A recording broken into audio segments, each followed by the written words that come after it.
Hello， 大家好，我是 Danny， 欢迎收看我的澳洲笔记。首先呢，不好意思，最近上火啊，这儿长了一个包，希望我在录制下期视频的时候呢，这个包就能和大家说拜拜了。那么在我录制今天这期视频的时候呢，这个频道的订阅量还差几百就能达到2万了，所以说呢，非常感谢大家呢一直以来对我频道的关注与支持。因此呢，这期呢我们就做一个特别有意思的分享，就来聊一聊啊，我在澳洲生活10几年来所经历的那些工作。那么哪些呢是特别赚钱的，哪些呢是特别累的，哪些呢又是特别开心的。像以前一样，你可以当成呢有意思的脱口秀来听。那如果你有计划留学移民澳洲，或者说呢刚刚来到澳洲，那么今天这期分享呢肯定是或多或少的带给你一些帮助。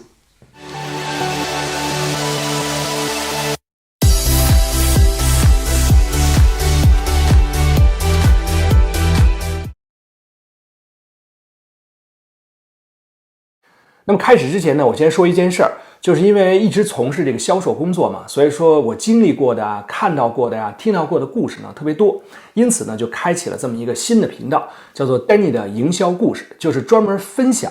各种有意思的这个营销故事和技巧，因为毕竟嘛，人生处处皆营销，那么你可以把这些故事呢拿来当脱口秀听，很有意思。那么同时呢，我相信这些故事会对你的生活或者工作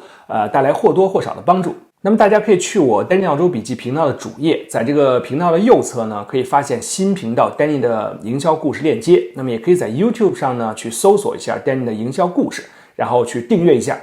那么第一份工作呢，就是上学时候打工，其实和大部分来这儿这个学习的同学都一样。说家里呢不是说多富裕，但也不是说多贫困，也到不了说一定要去打工来维持生计。但是作为学生呢，就是你打一个工呢，确实能够提升一下生活的质量。再加上那个时候呢，花了几千块钱买了一辆二手车，所以说呢，这个打工的工作呢，就围绕这个二手车进行。于是就找到了一个送披萨的工作。那么来过澳洲的朋友呢，其实都知道这澳洲的披萨店可跟国内的不一样，基本呢都是一些小店，而且呢大部分都是晚上才开门，就是专注于那个外卖业务。然后我这个送披萨工作呢也挺有意思，是2班倒。就是第一班呢是5点多到9点多，然后第二班呢是8点多呢到凌晨的12点多，这2班呢我都干过。就是做这个工作我就感慨就是现在和当时这个墨尔本的治安情况。我记得那个时候呢，多晚我都送过披萨，就是大半夜端着披萨到这个居民区去送它，然后还去过难民楼但是呢，送了1年多的披萨就没有发生过任何治安事件。这放到现在呢是不敢想象的，所以说呢，这个墨尔本这个治安变化呢确实挺明显的。现在呢真的是远没有以前那么安全了。这工作呢，我就记得当时那个老板人特别好，也是一个中国人。然后就每次呢下班的时候呢，他都允许你带一个大的这个披萨回家，或者是一大份这个 pasta 意大利面。你想想就这些东西是超长肉的。然后呢回去吃完呢也不怎么活动，就睡觉了。所以说打工这一年呢，我就像吹气球一样就胖起来了。更可怕是呢，在未来的 N 多年就一直没瘦回去。那么直到几年前呢，开始了这个打卡健身，才算是恢复了出厂设置。这俗话说得好一白遮百丑，这一胖毁所有。那我是怎么从这个毁所有的状态中走出来的呢？我以后会专门做这么一期这个节目来和大家介绍一下。而这也是我为什么在我频道里一定要建立这么一个开心打卡群的主要原因。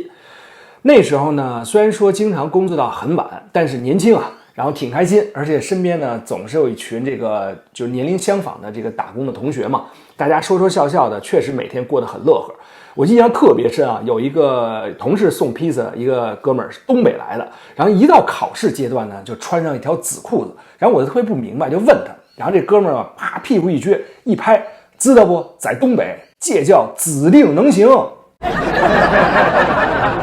那么第二个工作呢，实际上我是没有正式开始，而是一个被我拒绝掉的正式工作的 offer。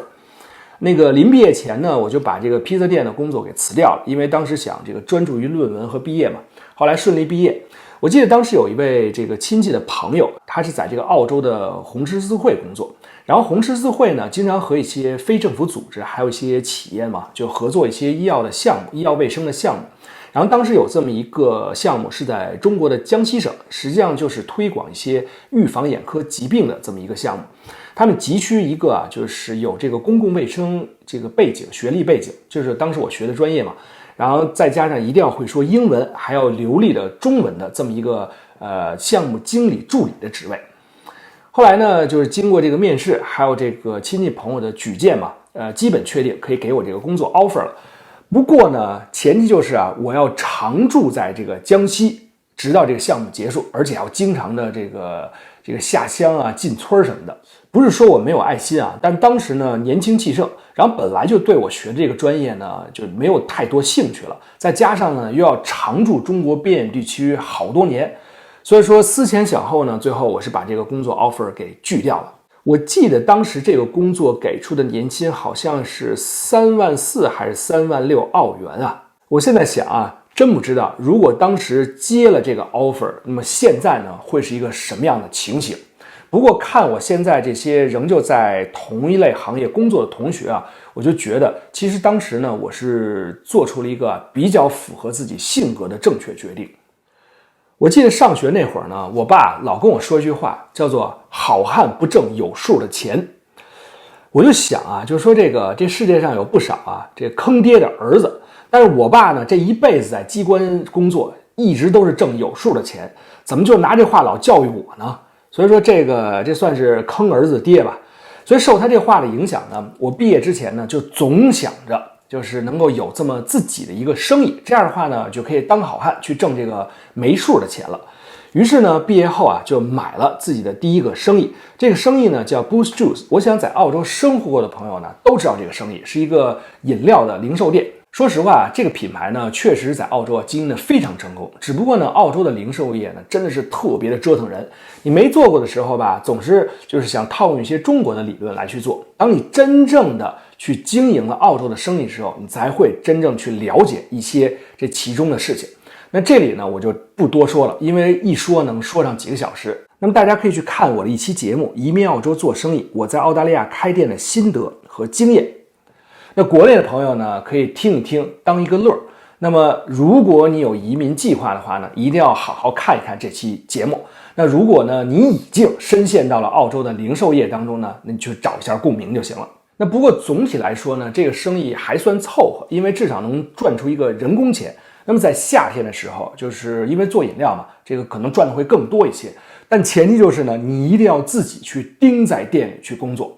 人都说这个资本主义国家老板都是剥削阶层，我就觉得这个澳洲绝对是资本主义国家中的一个奇葩。对于零售业生意而言呢，我觉得真正的剥削阶层是这个劳动人民。这人工贵不说吧，这工作质量还特低。你说你在国内雇这么一个年轻人，人家真给你玩命干活这边好嘛，这年轻人3天2头的请假不说，那工作态度真是远没有天朝这些小弟小妹们认真所以说呢，这个生意买完之后呢，我感觉其实就是像给这个零售店的品牌去打工。所以说这个工作呢，也是我经手过的最累的这么一个工作。那么我觉得当时真正迎来我工作上的高峰期呢，就是加入了这个房地产行业。这个小生意呢经营了几年，让我悟出一个道理，就是在澳洲当小生意老板其实呢就是当孙子。所以说后来就把这生意给卖掉了。周围的朋友呢也建议我去加入这个房地产行业。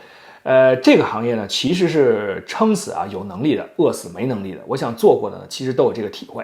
周围的朋友呢就觉得我形象还不错，然后也会说话，也会讲故事，应该呢能在这个行业里做得非常棒。这俗话说听人劝吃饱饭，所以说当时呢我也没多想，就稀里糊涂的穿上西装，打上领带，然后就去开始做这个房地产销售了。但后来事实证明呢，这朋友的判断呢还是不错的，也再加上呢就是当时赶上了澳洲房地产一个非常好的时间段，所以说呢我做的是得心应手，而且很多这个客人呢特别喜欢我。工作也是异常的努力，经常是为了拿到一个房源或签下一个 offer 就是工作到凌晨而且呢能言善辩会说会道。所以说只要我出去拿房源的时候，这个竞争对手呢基本都是达然失色，所以我去拿房源的时候呢基本上很少失手的时候。当时给我感觉就像这个西游降魔篇里孙悟空说的，从南天门杀到蓬莱东路有种战无不胜的感觉。那么做房地产销售这几年呢，确实是给我人生当中增加了很多很多的阅历，然后也是认识了很多人，经历了很多事情。这也是为什么我频道里的很多信息类视频呢，大家比较喜欢，也比较认可。而且当时那个收入呢，确实也非常不错。我记得就是把这个收入的信息拿给我的会计师时候呢，他经常就是瞪大眼睛先仔细看一遍，然后呢再说 N 多羡慕的话。那么你也许会问我说 Danny， 你这个房地产不是做的顺风顺水的吗？怎么就说不干就不干，改做自媒体了呢？其实主要是在心里播了一个种子，后来呢发了芽。就是在我这个房地产行业做的最得意的时候你要跟我说什么你心里有什么梦想吗？要趁着年轻去实现，我保证跟你说，千万别跟我这儿扯淡，真没时间。但是后来呢，就是我姥姥的去世这件事儿吧，确实在我心里呢给我播下了一个种子，我印象特别深。就是当时呢，也是我开始这个房地产销售时间不长，而且呢确实也进入到这个正轨，而且做的也是春风得意。然后我妈呢就给我打了一个电话，说我姥姥呢，北方人叫姥姥，南方人叫外婆。说姥姥因为是这个肺癌晚期嘛，所以这个生命的烛光呢，可能随时会熄灭。但是趁着现在呢，就状态还行，还能说话，希望我回来呢看一看她。那个时候工作上呢，正是吃劲儿的时候就是我在准备冲击First National 这个澳洲和新西兰的 Top 10 Sales， 就前10的销售嘛。但是呢，就是我姥姥从小也带过我，所以说挺有感情的。因此呢，我当机立断就买了机票，然后请了3天假回北京呢去看一看老人家。有些时候吧，就是你工作和生活时候特别忙的就像飞速运转的那个齿轮一样。那么你在其中呢，你肯定不会想太多。但是呢，你要从中跳出来之后，你会发现，其实呢，有时候人真的是需要这个静下来呢，好好的去想一想，去思考一下。那么在北京的3天里呢，我每天都是去医院，这样陪我姥姥好几个小时，跟她聊聊天叙叙旧什么的。但是3天的时间呢，很快就过去了。之后呢，我又收拾好行李呢，就坐上了飞回墨尔本的飞机。这个坐在飞机上就看着窗外这个美丽的晚霞，这个3天里憋闷的那些情绪突然间就释放出来。然后我就这样，就是手扶着脑袋，然后低着头，然后眼泪就开始哗哗的流就当时那个邻座有一个大娘，操着一口标准的河北音就问我：“肿么了孩子？没事儿别哭了。”就是我觉得吧，就是我生性是比较乐观，其实从上学到现在，基本上就没有怎么哭过。但是那天晚上真的是哭了一个痛快。回来后呢，也没有什么太大的变化，就是还是继续努力去工作。然后我也是如愿以偿的拿到了这个澳洲、新西兰的 Top 10 Sales。3个月后呢，我妈发来这个短信，说姥姥呢永远的离开了我们。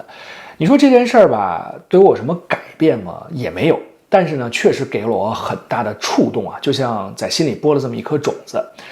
我当时就想呢，确实人应该去追求一下自己想去做的事儿。这个种子一旦播下之后，就是曾经那种靠拼命的那种疯狂状态呢，一下就会减弱了。而一旦减弱之后呢，就很难再回到以前了。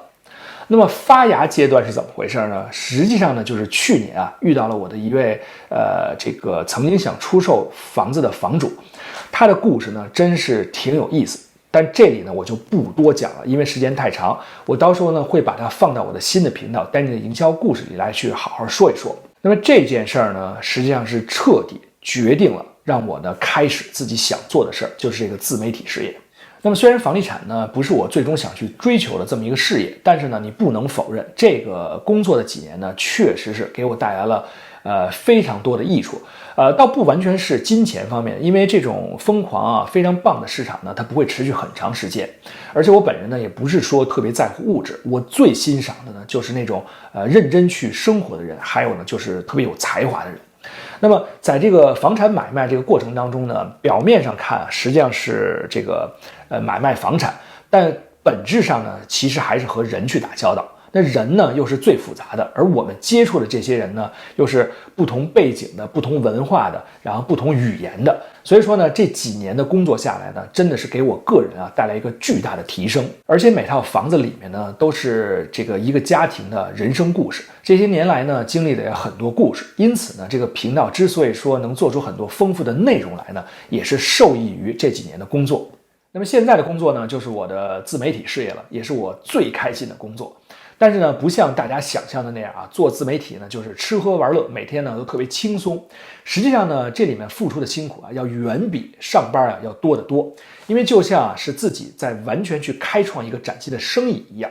这世界上呢，其实认真生活的人挺多，但是呢，缩小到了这个澳洲的华人呢，就是既能去认真生活，又能踏踏实实呢去分享很多信息的呢，这样的人呢，其实就是凤毛麟角了。所以说呢，我希望有朝一日，就是我的频道《丹尼澳洲笔记》呢，能成为一个比较有影响力的频道，并且同时呢，一直用这种诙谐幽默的方式去分享生活中的很多心得和信息。